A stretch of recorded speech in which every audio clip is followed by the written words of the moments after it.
Hehe. Kila moyo unapodunda, unadunda kwenye viwanja. Nikukumbushe tu, weka pause, kunywa maji, alafu kumbuka, hii haina kipengele, labda uje nacho wewe bosi. Kumbuka kushare, kusubscribe, kulike na kucomment. Ukimaliza hapo sasa, kumbatia kodi ya frequency. Ukumbukwe, ni channel namba 1 kwa ubora wa habari za michezo, kujua tetesi za usajili, mahojiano mbalimbali ya wachezaji.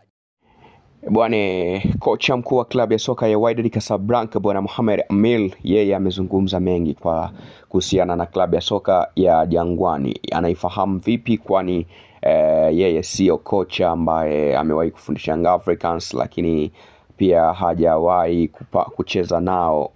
Ameifahamu vipi? Jibu ni kwamba wana mchezaji wao ambao ni Stefan Aziz Ki. Kwa mantiki hiyo, ni klabu ambayo alikuwa anaifuatilia mpaka kuhakikisha anapata mchezaji ambaye ni expensive, yani ghali, Stefan Aziz. Kwa hiyo kocha mkuu wa klabu hiyo ya soka ya Wydad Casablanca Bwana Mohamed Amin amezungumza na kusema kwamba ipo haja na sababu kubwa sana ya kuprovide the Congole for Young Africans.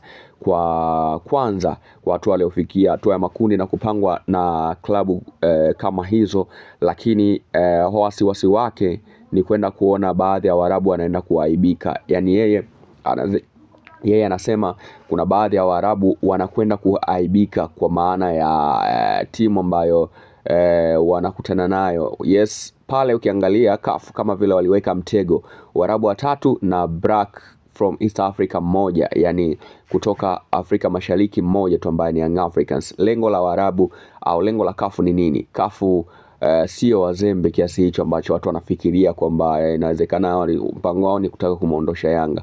Wameshapima maji na unga na kugundua kuwa Young Africans level ambazo alitakiwa kuwa ndo hizo ambazo yupo, ingawa watu wengi hawaelewi. Sasa Waarabu wengi hapa wataingia kichwa wakiamini kwamba kwanza kwa Yanga ni kwenda kuchukua hizo 3 na kuondoka. Yes, hatubezi ubora wa National Ahli, hatubezi ubora wa Farabat, hatubezi ubora wa JS Kabylie, lakini naamini kwamba ni mtego mkubwa sana. Kuna Waarabu wanaenda kuaibika hapa.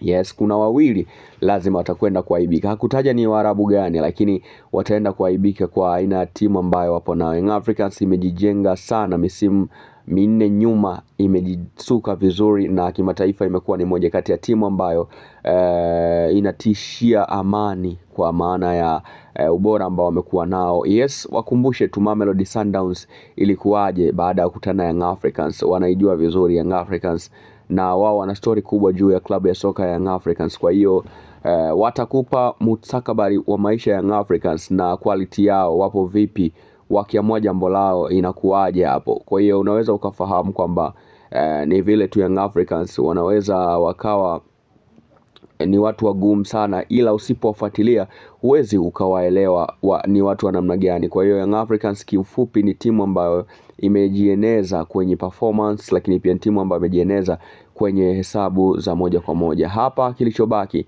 ni tarehe tu chache zikiwa zimesalia, tarehe 8 kuweza kufika tarehe 22 ya mechi ya kwanza ya grupu B ambayo inakutanisha Farabat na Young Africans katika uwanja wa KMC Complex. Sasa kocha wa Wydad anasema kwamba aina ya timu ambayo wanaenda kukutana nayo Waarabu inatakiwa wajihami kweli kweli, kwa sababu hawa kwanza ni watu wagumu.